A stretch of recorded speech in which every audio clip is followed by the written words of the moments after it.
Everyone was invited to my son's wedding except me. When I asked why, my daughter-in-law sneered, "Nobody wants you there. Old things belong on a shelf, collecting dust." I just smiled. But when the news reached them, their faces froze in shock. I should have seen it coming the moment Ashley started dating my Kevin. The way she looked at our modest apartment. The barely concealed disgust when she saw my secondhand furniture. The polite but cold smiles whenever I tried to share stories about Kevin's childhood. Before we continue, comment where you're watching from and subscribe to the channel. We'd love to see how far our stories are reaching. But love makes you blind, even a mother's love. Kevin had always been my pride and joy.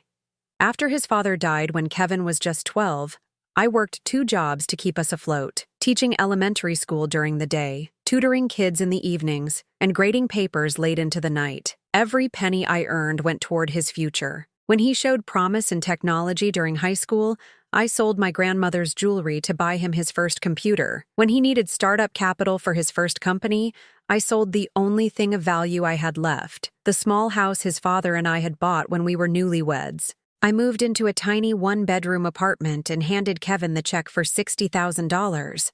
The look of gratitude in his eyes that day made every sacrifice worth it. "I'll pay you back, Mom," he'd promised, hugging me tight. "When the company takes off, you'll never have to worry about money again."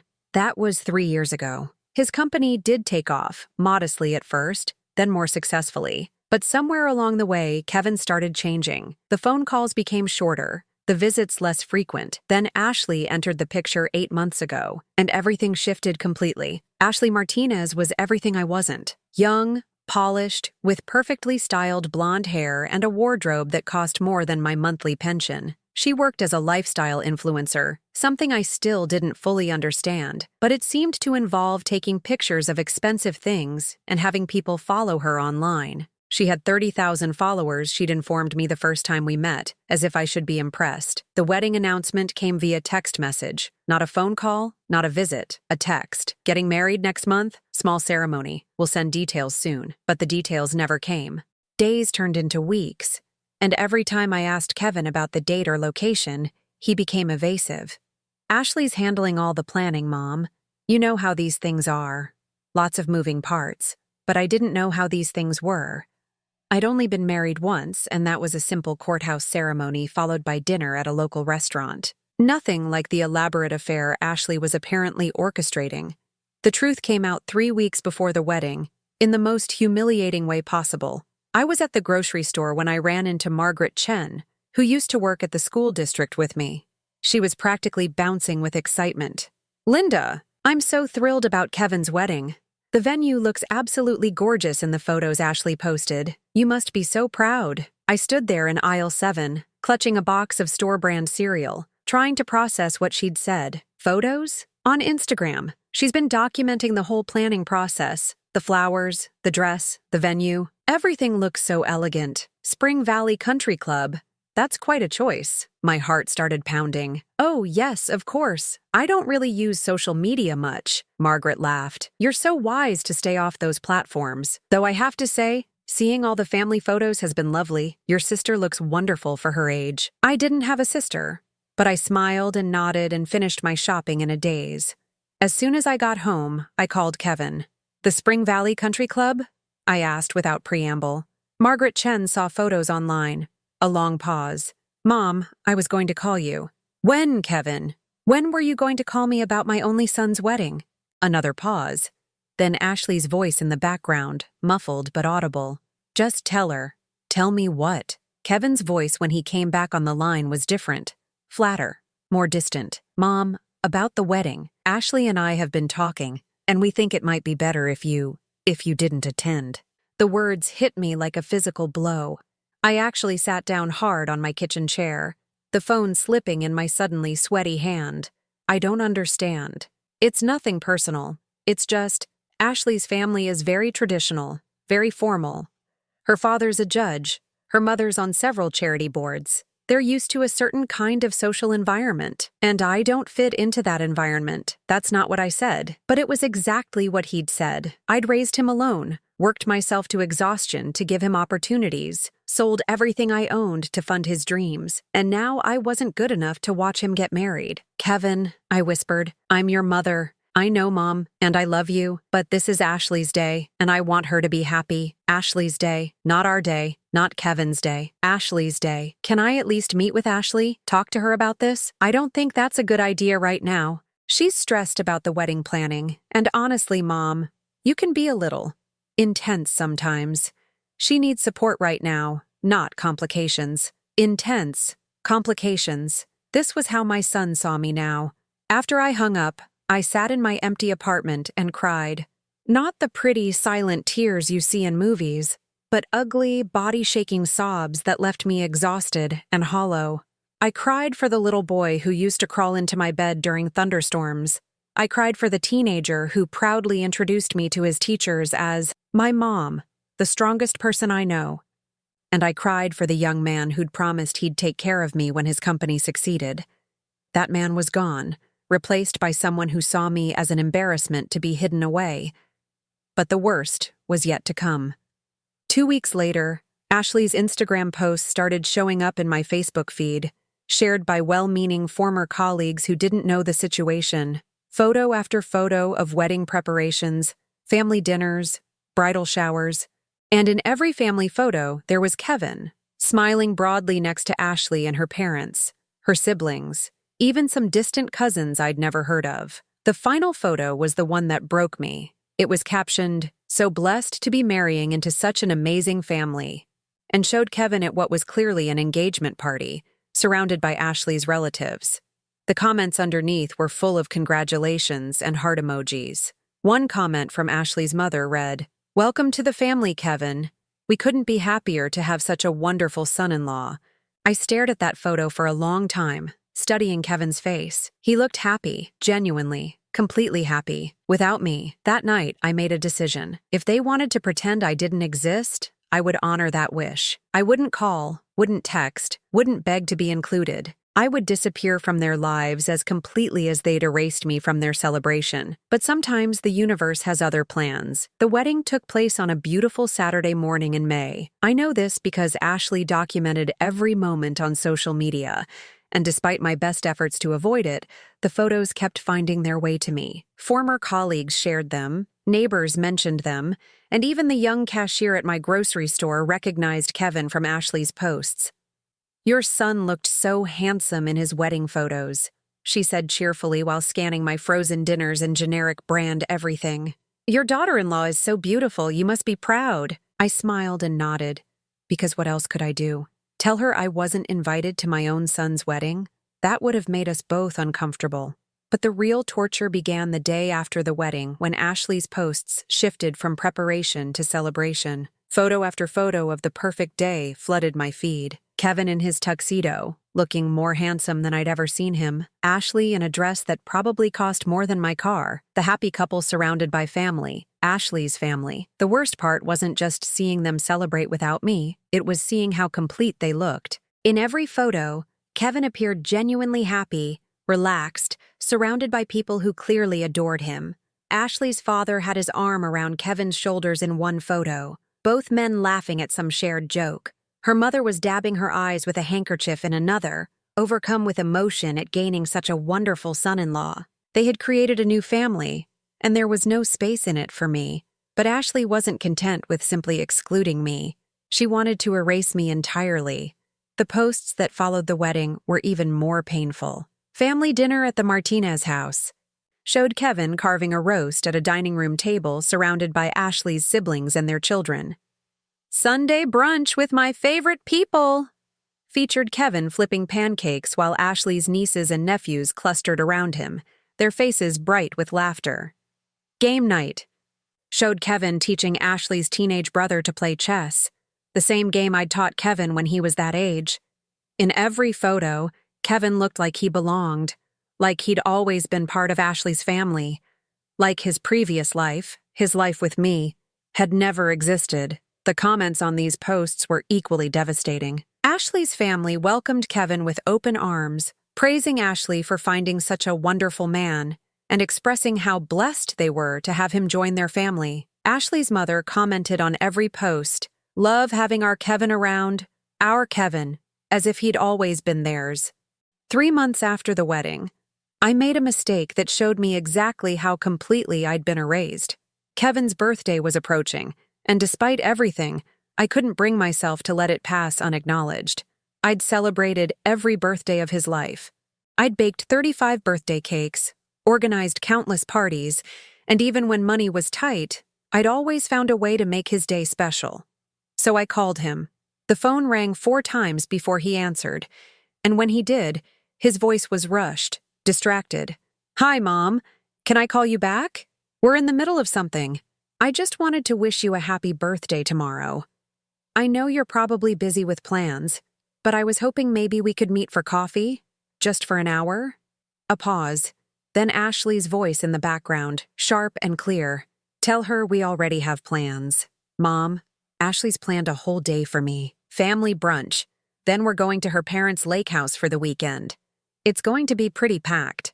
Family brunch. With Ashley's family. Again. Maybe next week?" I suggested, hating how desperate I sounded. "Yeah, maybe. I'll call you." He didn't call. Instead, I watched his birthday unfold on Instagram.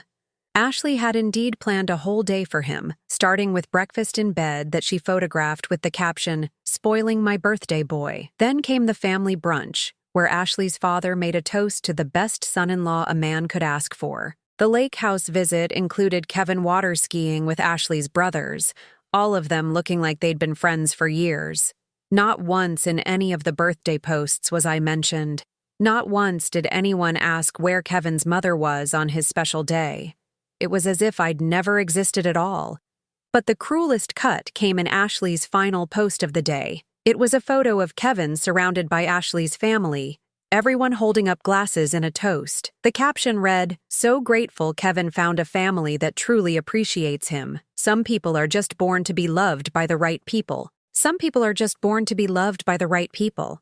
The implication was clear. I wasn't the right people. I had failed to love my son properly, and now he'd found a family that could do what I couldn't. I stared at that post until my eyes burned. Then I closed my laptop and didn't open it again for a week. The isolation was becoming unbearable. Kevin had been my whole world for 35 years, and now that world had shrunk to a 1-bedroom apartment and a handful of former colleagues who felt sorry for me. I started declining invitations to school district retirement parties because I couldn't bear the well-meaning questions about Kevin's new life. I stopped going to my favorite restaurants because I was tired of eating alone while surrounded by families. The worst part was the financial strain. The $60,000 I'd given Kevin had been everything. I'd assumed, naively, that I'd always have him to rely on if things got really difficult. He'd promised to take care of me once his company succeeded. But his company had succeeded.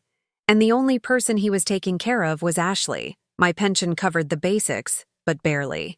I'd canceled my cable, switched to the cheapest phone plan, and started shopping exclusively at discount stores. My apartment was furnished with pieces I'd picked up at garage sales and thrift stores. Meanwhile, Ashley's posts showed a lifestyle I couldn't even imagine. Designer handbags, expensive dinners, weekend trips to ski resorts. One particularly difficult evening, about 4 months after the wedding, I decided to do something I'd never done before. I created an Instagram account under a fake name and followed Ashley's public profile. I told myself I just wanted to see how Kevin was doing, but really, I think I was torturing myself. What I found was worse than I'd imagined. Ashley had created a complete narrative of Kevin's life that began the day they met. She posted throwback photos to when Kevin first joined our family and shared stories about Kevin's journey to finding true happiness. In Ashley's version of events, Kevin had been lost and lonely before meeting her, and she had rescued him from a sad, empty existence. The most painful post was from their 6-month wedding anniversary. It was a photo of Kevin in their new apartment, an apartment I'd never seen, in a neighborhood I'd never visited, with a long caption about how marriage had shown Kevin what unconditional love really looks like. Unconditional love. As if the love I'd given him for 35 years, the love that had sustained us through poverty and loss and struggle, had somehow been conditional. As if working 2 jobs to pay for his education, selling my house to fund his dreams, and sacrificing every comfort for his future hadn't been enough. But the post that finally broke me came 2 weeks before Christmas. It was a photo of Kevin and Ashley decorating a Christmas tree, surrounded by wrapped presents and holiday decorations. The caption read, "First Christmas as the Martinez family. Kevin says he's never had a real family Christmas before. So excited to show him what the holidays are supposed to feel like. Never had a real family Christmas before. 35 years of Christmas mornings, of me working overtime to afford presents, of decorating our little tree together while Christmas carols played on the radio, of making Christmas dinner with whatever I could afford. None of that had been real. I sat in my dark apartment, looking at the small, undecorated tree I'd bought at the grocery store, and realized that Ashley wasn't just trying to replace me in Kevin's life. She was trying to rewrite history, to make it seem like his life with me had never mattered at all. That night, I made a decision that surprised even me. I was going to start cleaning out my closets and storage areas. If Kevin truly believed his life with me had never been real, then maybe it was time to let go of all the evidence that it had been. I would box up his baby photos, his school awards, his Father's Day cards. I would clear out the memories of a son who no longer existed, at least not for me. But sometimes, when you're trying to erase the past, you discover things you never knew existed. I started with Kevin's childhood bedroom, which I'd converted into a storage room after he moved out for college. Box after box of his accomplishments stared back at me. Science fair ribbons, soccer trophies, honor roll certificates. Each item was a memory of late nights helping with projects, weekend games where I cheered from the sidelines, parent-teacher conferences where his teachers praised my involvement in his education. All meaningless now, according to Ashley's version of history. I was methodical about it. Baby photos went into one box, school memorabilia into another. I found his first computer, the one I'd bought with my grandmother's jewelry money, now obsolete and gathering dust. The irony wasn't lost on me that this machine, purchased with such sacrifice, had been the beginning of everything that led him away from me. It was while packing away his high school yearbooks that I found the manila envelope wedged behind the storage shelf. It had fallen down years ago and been forgotten, trapped in the narrow space between the shelf and the wall. My name was written on it in my late husband Tom's careful handwriting. For Linda. Important financial documents. My hands shook as I opened it.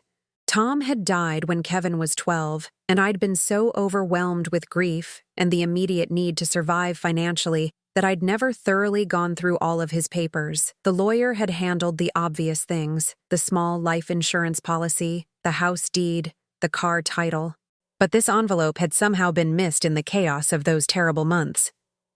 Inside were documents I'd never seen before. Stock certificates from something called Tech Vision Solutions, dated 1987, just 2 years after Kevin was born. The company name meant nothing to me, but Tom's handwriting on a note attached to the certificates made my breath catch. Investment for Kevin's future. Small company now, but the young man who started it reminds me of what Kevin might become someday. If something happens to me, make sure Kevin knows his father believed in the power of technology to change the world. There were 50 shares of stock in a company I'd never heard of. In 1987, according to the purchase receipt also in the envelope, Tom had paid $2,000 for these shares. Money we could barely afford at the time. I remembered that period, how tight finances had been, how we'd argued about every unnecessary expense. I'd never known about this purchase. Below the stock certificates was a letter from Tom, addressed to me, dated just a month before his unexpected heart attack. Linda, if you're reading this, then I'm gone and you're dealing with more than any woman should have to handle alone. I know money is tight, and it's going to get tighter. I know you'll sell everything we own to make sure Kevin has opportunities. But don't sell these stocks. I don't care if they're worth nothing now. That kid who started this company has something special. He reminds me of Kevin. Brilliant, driven, obsessed with computers. I have a feeling this company is going to be worth something someday. And when it is, it's going to be Kevin's ticket to a future we can't even imagine.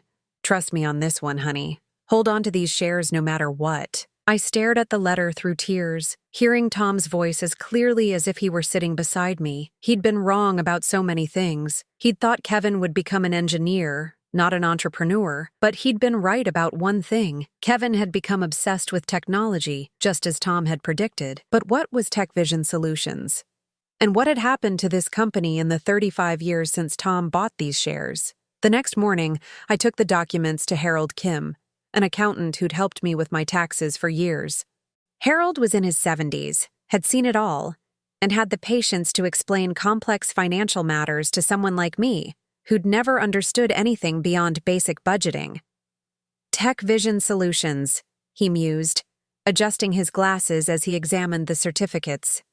That name sounds familiar. Let me check something. He turned to his computer and typed for several minutes, his expression growing more and more surprised. Linda, he said slowly, do you know what Tech Vision Solutions became? I shook my head. In 1993, they merged with Digital Dynamics Corporation. In 1998, Digital Dynamics was acquired by Connect Corp. And in 2003, Connect Corp became part of Net Global Technologies. None of these names meant anything to me, but Harold's expression suggested they should. Net Global Technologies is now one of the largest software companies in the world. They develop the cloud computing systems that half the internet runs on.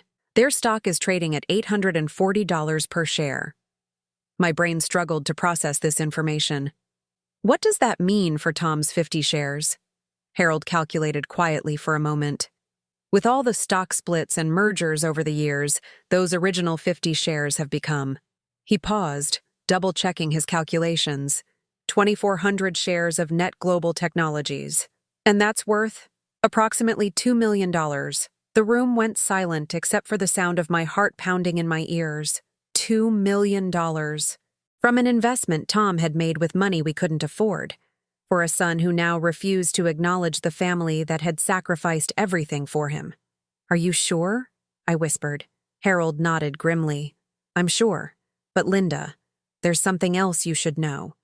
These certificates are old, and the ownership needs to be updated through several corporate transitions. It's going to take some time and legal work to claim these shares. And, he hesitated. And what? Well, I need to ask, has Kevin ever mentioned anything about Net Global Technologies? Because according to my research, his current company does a lot of subcontracting work for them. It's possible he knows about this stock, or at least about the company. My blood ran cold. Kevin worked with Net Global Technologies, the same company where I apparently owned $2 million in stock. Harold, I need you to be very discreet about this.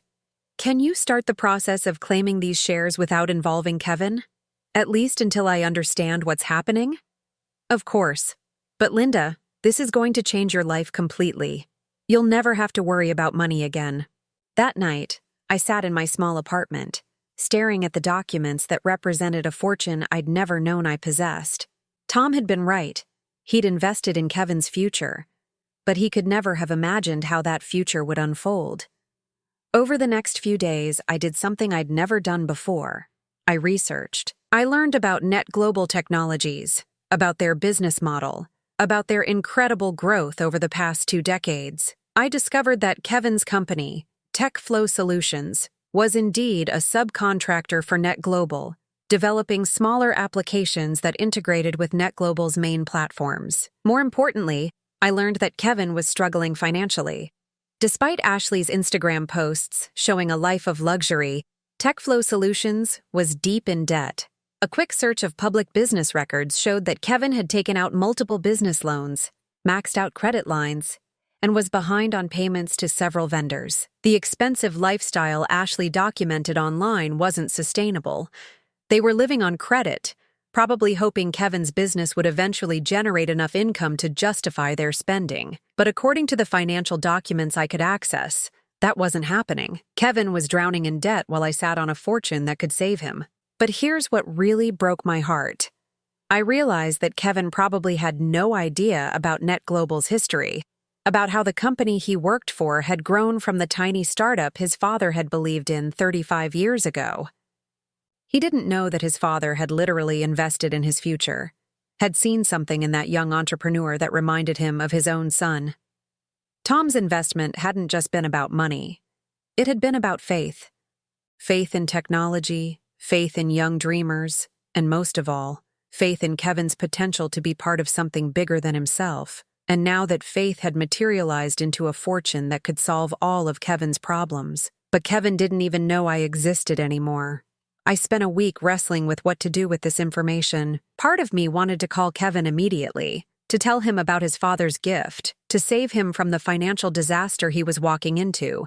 But another part of me, the part that had been hurt and humiliated and erased from his life, wanted to wait, to see how far he would fall before he remembered that he had a mother who loved him. It was Ashley who made the decision for me. 2 weeks after Harold confirmed the value of the stocks, Ashley posted a photo that made my decision crystal clear. It was a picture of her and Kevin at an expensive restaurant, champagne glasses raised in a toast. The caption read, "Celebrating cutting ties with toxic people. Sometimes you have to let go of the past to embrace your true future. Kevin is finally free to be who he was always meant to be. Toxic people." She was talking about me, the woman who had raised Kevin, who had given him everything, who had loved him unconditionally for 35 years. I was toxic. I was the past that needed to be let go of so Kevin could embrace his true future.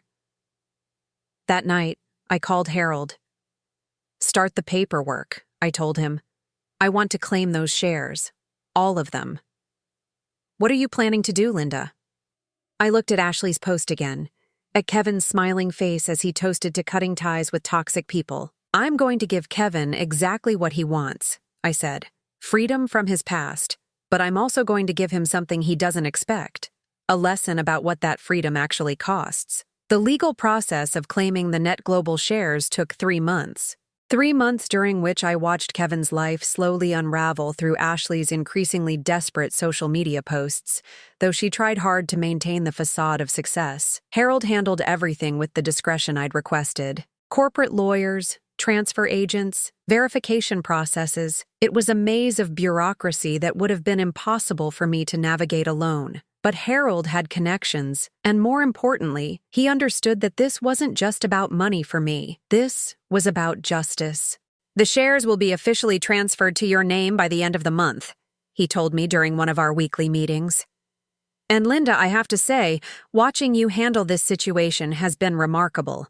Most people would have rushed to their child's rescue immediately." "Yeah, most people don't have children who've declared them toxic," I replied.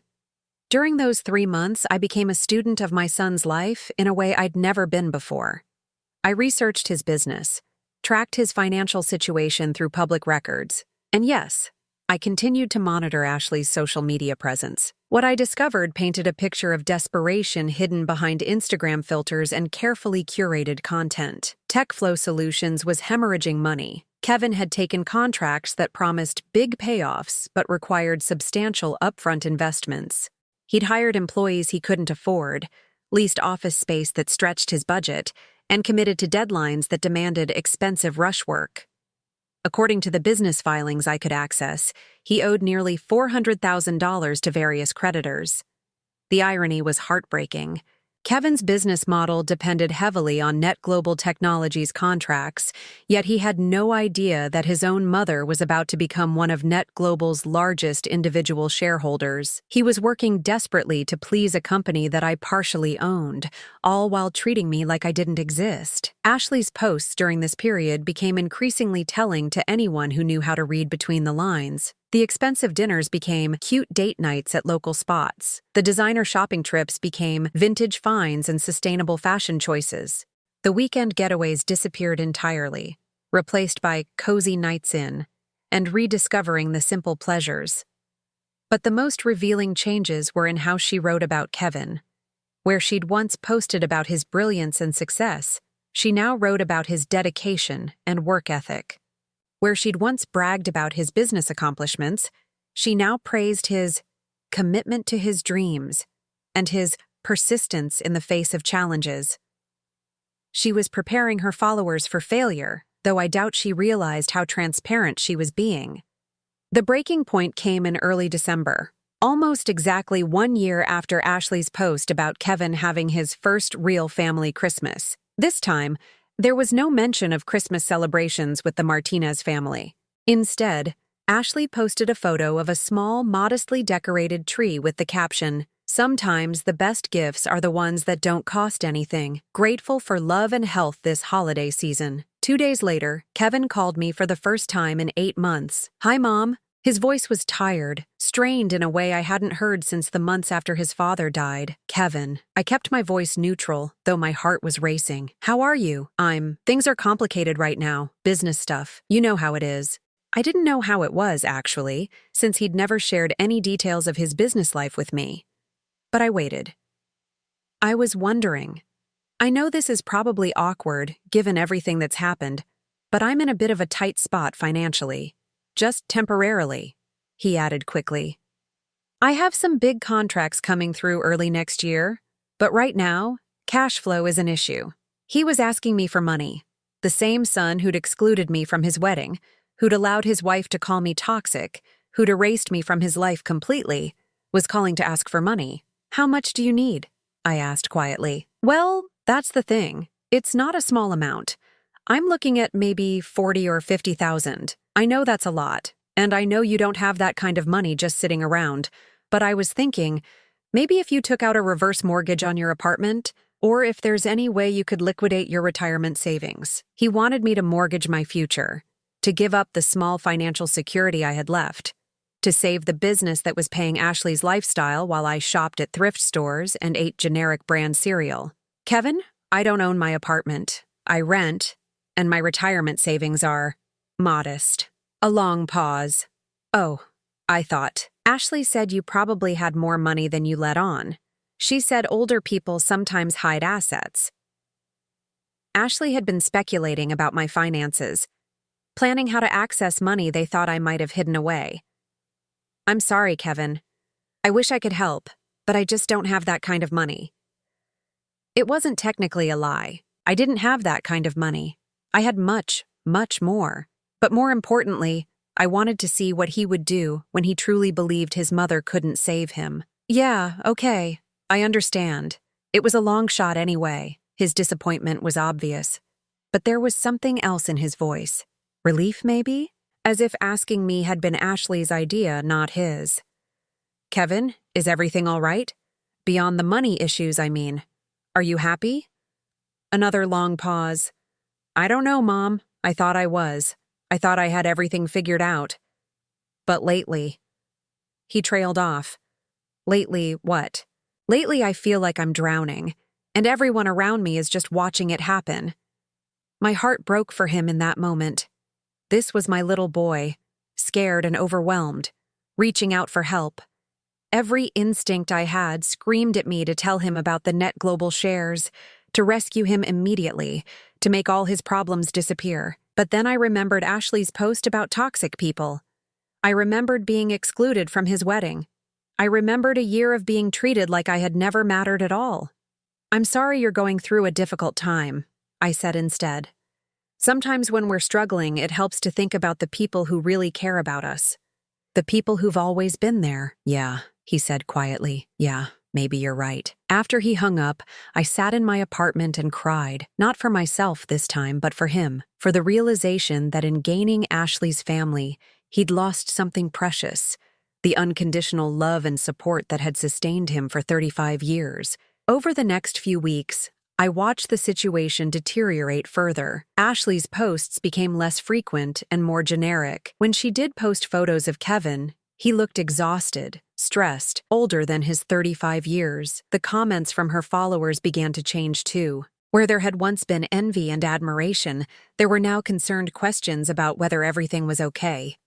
The final straw came between Christmas and New Year's. Ashley posted a photo of what was clearly a very modest Christmas celebration. A few small gifts under a tiny tree, takeout containers on their coffee table instead of a home-cooked meal. The caption read, "Learning that the best gifts aren't material ones.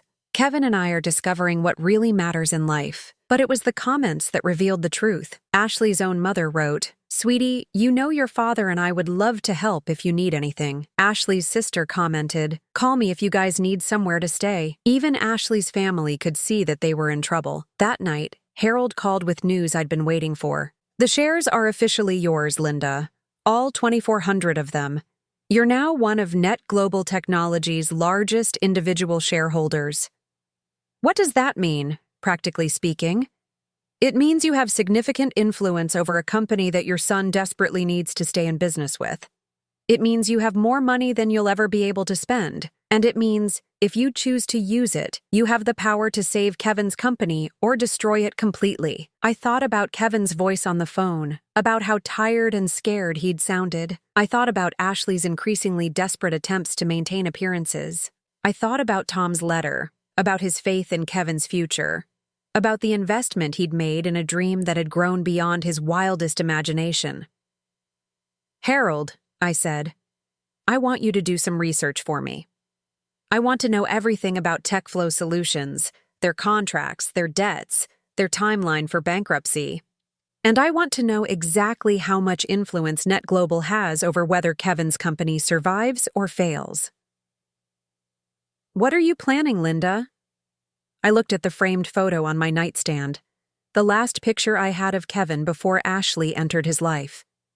He was laughing at something I'd said, his eyes bright with the uncomplicated happiness of someone who knew he was loved unconditionally. "I'm planning to give my son a choice," I said.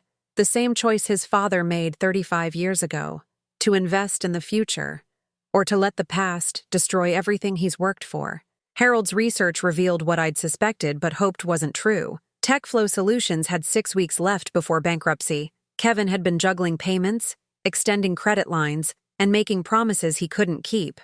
His biggest contract, a project worth $300,000, was with NetGlobal Technologies, and it was already 2 months behind schedule. "If NetGlobal pulls this contract," Harold explained, "Kevin's company doesn't just fail. He'll be personally liable for the completion penalties. We're talking about financial ruin that could follow him for decades. And NetGlobal has the right to pull the contract? Absolutely. In fact, according to my sources inside the company, they're considering it. Kevin's delays are affecting their own project timelines." I stared at the financial reports Harold had compiled, numbers that represented my son's entire adult life, his dreams, his future. Numbers I now had the power to change with a single phone call. "There's something else, Linda," Harold said quietly. "I've been doing some additional research into TechFlow's situation, and I discovered something interesting. Kevin has been trying to secure investment partners for months. He's been pitching his company to venture capitalists, angel investors, anyone who might inject enough cash to keep him afloat. Any luck? None. The investors see the same numbers we're looking at. Kevin's company is too risky, too leveraged, too dependent on contracts he might not be able to fulfill. But," Harold paused, "there is one way he could save everything." "What's that?"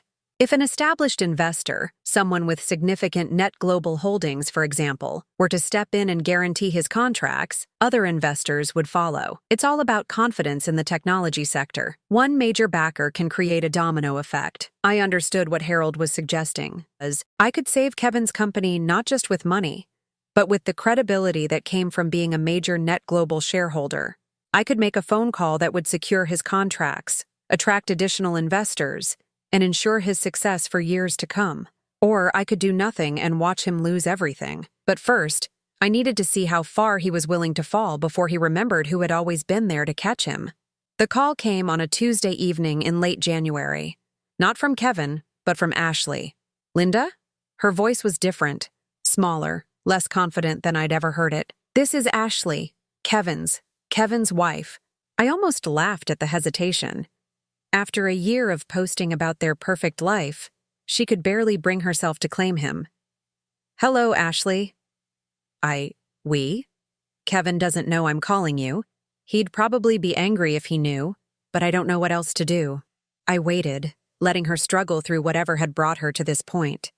"Kevin's company is in trouble, really bad trouble. I know you two aren't. I know things have been difficult between you, but he's your son, and I thought maybe." "Maybe what, Ashley?" "Maybe you could help him. Financially, I mean. I know you said you don't have much money, but maybe there's something you could do. A loan from your retirement fund, or maybe you know someone who could help." The desperation in her voice was palpable. This was the same woman who'd declared me too common for her wedding, who'd systematically erased me from Kevin's life, who'd called me toxic just months earlier. Now she was begging me to save the lifestyle that had been built on my exclusion. "Ashley, Why aren't you asking your family for help? Your father's a judge. Your mother's on charity boards. Surely they have resources. A long pause. We've already asked them. They've helped as much as they can, but it's not enough. Kevin needs more than they can give. So the Martinez family had already thrown their money at Kevin's failing business. How much had they lost trying to save their perfect son-in-law? How much does Kevin need? $200,000. Maybe more. I know it's a lot, but his business could turn around. He's so talented, Linda. He just needs time to make his projects work. $200,000. Less than 10% of what I now owned in Net Global stock. An amount I could transfer to him without even noticing the impact on my net worth. Ashley, can I ask you something? Why didn't Kevin call me himself? Another pause. Longer this time. He's embarrassed. And proud. He doesn't want to admit that he needs help from anyone, especially from... She stopped herself. Especially from his mother? That's not what I meant. What did you mean? I could hear her breathing on the other end of the line, struggling with how to phrase whatever she was thinking. Kevin feels like he burned that bridge, she said finally. Like maybe he doesn't have the right to ask you for help anymore. It was the closest thing to an acknowledgement of what they'd done to me that I'd heard from either of them. Ashley, I want you to tell me something honestly. Do you really think Kevin's business can be saved? Yes, she said immediately. Absolutely. He's brilliant, Linda. His ideas are incredible. He just needs someone to believe in him. And you believe in him? Of course I do. He's my husband. I love him. But I could hear the doubt creeping into her voice, the uncertainty that came from watching someone you care about struggle and fail despite their best efforts. I'll think about it, I said finally. Really? Oh, Linda, thank you. I know Kevin will be so grateful, and I promise we'll pay you back as soon as... Ashley, I interrupted. I said I'll think about it. That's not a yes. After she hung up, I sat in my apartment, staring out at the city lights, thinking about the conversation. Ashley's call had revealed something important. Kevin did understand that he'd burned the bridge between us. He knew he'd damaged our relationship, possibly beyond repair. He was ashamed to ask for my help, but Ashley wasn't. Ashley was willing to swallow her pride and call the woman she'd spent a year treating like garbage because she needed something from me. The next morning, I made a decision that surprised even Harold. I want to meet with Net Global's executive team, I told him. As a major shareholder, I want to discuss Kevin's contract personally. Linda, are you sure about this?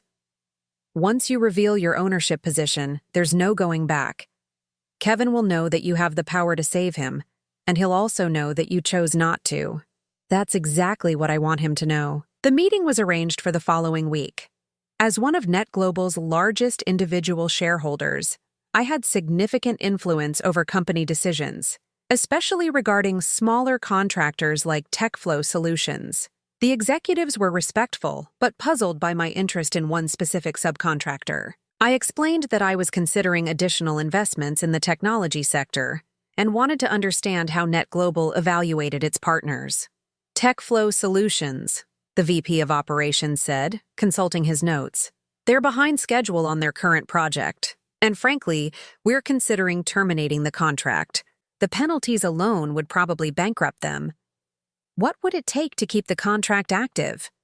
A guarantee that they can deliver on time and evidence that they have the financial stability to complete the work. Right now, we have neither. And if they had a major investor, someone who could provide that financial stability, that would change everything. With the right backing, TechFlow could be a valuable long-term partner. I had what I needed, the power to save Kevin's company with a single phone call or to let it fail through inaction. That evening, I called Kevin. Mom? He sounded surprised. It had been a month since our last conversation. Hello, Kevin. I think it's time we talked. Face to face. About what? About your future. About choices. About what your father would have wanted for you. A long pause. I don't understand. Meet me tomorrow at Riverside Cafe, the place where you used to love their chocolate chip pancakes when you were little. 2:00. Mom, I'm really busy right now. Business is... Kevin, I interrupted. Trust me when I say this is the most important meeting of your life. Be there. After I hung up, I pulled out Tom's letter and read it again. That kid who started this company has something special. He reminds me of Kevin, brilliant, driven, obsessed with computers. I have a feeling this company is going to be worth something someday. And when it is, it's going to be Kevin's ticket to a future we can't even imagine. Tomorrow, I would give Kevin his ticket to that future, but first, he would have to admit that he needed his mother to provide it. Kevin arrived at Riverside Cafe 15 minutes early. I watched him through the window as he sat at our old corner booth, the same one where we'd celebrated his acceptance to college, where we'd planned his first business idea, where he'd told me about meeting Ashley. He looked older than his 35 years, worn down by stress and failure in a way that made my heart ache. I took a moment before going in, studying this man who had once been my whole world. His shoulders were slumped, his expensive clothes wrinkled, his hair unkempt. This wasn't the confident entrepreneur Ashley had showcased on social media. This was a scared, exhausted man who had finally run out of options. When I slid into the booth across from him, he looked up with eyes that were red-rimmed and desperate. "Hi, Mom?" "Hello, Kevin." We sat in silence for a moment, both of us remembering the last time we'd been here together. It had been right after his father's funeral, when Kevin was 12 and terrified about our future. I'd brought him here for chocolate chip pancakes and promised him that everything would be okay, that I would take care of us both. "You look tired," I said gently. He laughed, a sound without humor. "That's one way to put it." "Mom, before we talk about whatever this is about, I need to say something." I waited. "Ashley called you," she told me. His voice cracked slightly. "I didn't ask her to, but I'm not going to pretend I'm not desperate enough to be grateful that she did." "And what did she tell you about the conversation? That you might be able to help, that you were thinking about it?" He looked down at his hands. "I know I don't have the right to ask you for anything. I know what I've done, how I've treated you. I've been a terrible son." It was the first acknowledgement of his behavior I'd heard from him, and it caught me off guard. I'd prepared for defensiveness, for excuses, for blame. I hadn't prepared for genuine remorse. "Kevin, tell me what's happening with your business." He spent the next 20 minutes laying out the full scope of his financial disaster, the overextended credit lines, the missed deadlines, the contracts he couldn't fulfill, the investors who'd walked away. He held nothing back, didn't try to minimize the crisis or maintain any pretense of success. "The Net Global contract is the big one," he said finally. "If I lose that, everything else falls apart, and I'm going to lose it, Mom. I can't deliver on time, and I can't afford the penalties if they cancel. How much do you owe altogether? $400,000, give or take. Plus the penalties if Net Global pulls out, which would be another $300,000. He rubbed his face with both hands. "I'm going to lose everything. The business, the apartment, probably my marriage." "Your marriage?" Kevin was quiet for a long moment. Ashley married someone she thought was successful, someone who could give her the life she wanted. "I'm not that person anymore, and I don't think I ever really was. I've been pretending for so long that I forgot who I actually am." There was something different in his voice, a clarity that I hadn't heard in years. The pretense was gone, stripped away by desperation and failure. "Who are you, Kevin? If you're not the successful entrepreneur Ashley married, who are you?" He looked at me directly for the first time since I'd sat down. "I'm the son of a teacher who worked 2 jobs to give me opportunities I didn't deserve. I'm the kid whose mother sold her house to fund my dreams. I'm the man who was so busy trying to impress people that I forgot to appreciate the person who loved me unconditionally." Tears started flowing down his cheeks, and I felt my own eyes welling up. "I threw you away, Mom. For what? For a woman who's already planning her exit strategy? For a lifestyle I couldn't afford? For the approval of people who don't actually care about me?" He shook his head. "I threw away the most important relationship in my life, and now I'm sitting here begging you to save me from the consequences of my own stupidity." I reached across the table and took his hand. His fingers were cold, trembling slightly. "Kevin, I want to tell you a story about your father." For the next hour, I told him everything. About Tom's investment in Tech Vision Solutions, about his letter, about his faith in Kevin's future. I explained how the small company had grown into Net Global Technologies, how Tom's $2,000 investment had become worth $2 million. I told him about the legal process of claiming the shares, about my new position as one of Net Global's largest individual shareholders. Kevin listened in stunned silence, his face cycling through disbelief, understanding, and finally, something that looked like awe. Dad invested in Net Global, the company I've been killing myself to impress? He invested in you, Kevin. He saw a young entrepreneur who reminded him of what you might become, and he bet everything he could afford on that vision. He was right about the company, and he was right about you. But I've failed, Mom. I'm about to lose everything. I pulled out my phone and showed him my Net Global portfolio. 2,400 shares. Current value, $2.1 million. Kevin stared at the screen, then looked back at me. You could have saved me months ago. You could have prevented all of this. Yes. Why didn't you? I met his eyes steadily. Because you told Ashley that I was toxic.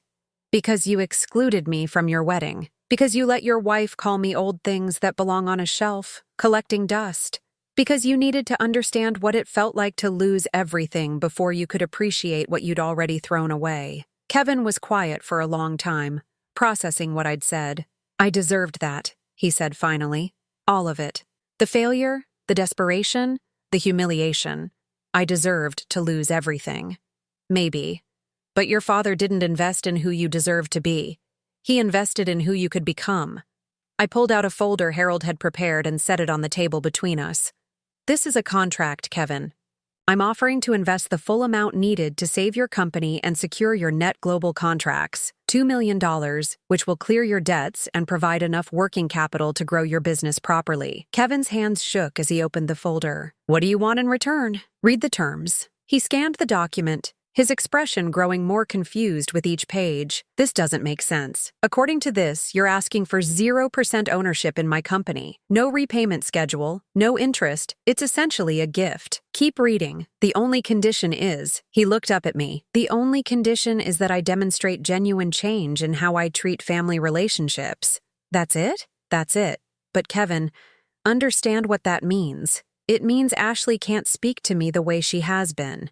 It means I'm part of your life again, not just when you need money, but always. It means family gatherings where I'm actually included, not hidden away. It means respect. And if I fail to meet that condition, then the money becomes a loan with full commercial interest rates, and I become a partner in your business with decision-making authority. Kevin stared at the contract for several minutes, reading every clause carefully. Finally, he looked up at me. Mom, can I ask you something honestly? Of course. Do you think I can change? Do you think I can become the man you raised me to be again? I studied his face, seeing echoes of the little boy who used to climb into my lap with scraped knees, who trusted me to make everything better. I think your father saw something in that young entrepreneur 35 years ago that reminded him of you. I think that same something is still there, buried under years of trying to be someone you're not. But Kevin, you have to want to change. Not because you need my money, but because you want to be worthy of the love that's always been there waiting for you. Kevin signed the contract without hesitation. There's one more thing, I said as he handed it back to me. Ashley. His face fell.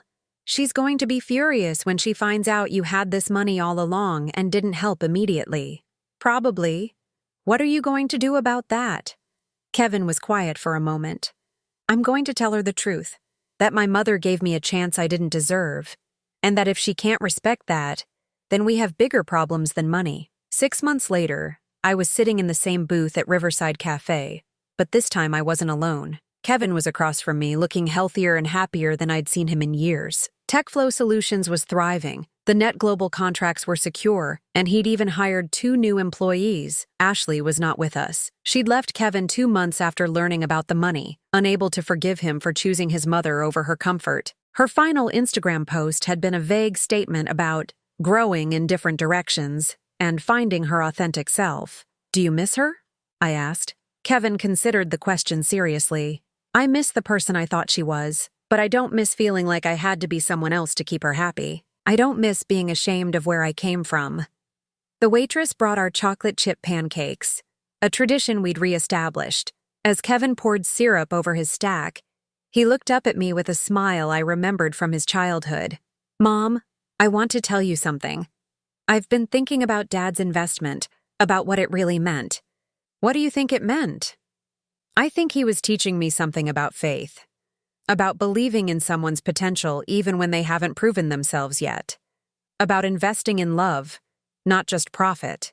I felt my eyes welling up. That sounds like your father. It sounds like you too, Mom. You could have let me fail completely. You could have walked away when I treated you terribly. But you didn't. You gave me a chance to prove I could be better. And have you proven it? Kevin reached across the table and took my hand. I'm trying to, every day. And I'm going to keep trying for the rest of my life, because I finally understand what I almost lost. As we sat there, sharing breakfast and easy conversation, I thought about Tom's letter, about his faith in Kevin's future. He'd been right about the investment, right about the company, and most importantly, right about our son. Kevin had stumbled, had lost his way for a while. But in the end, he'd found his way back to who he was meant to be. The boy who used to promise to take care of me when he grew up had finally kept that promise, not with money, not with success, but with love, respect, and the recognition that some investments are worth more than their monetary value. Tom's $2,000 bet on the future had paid off in ways none of us could have imagined.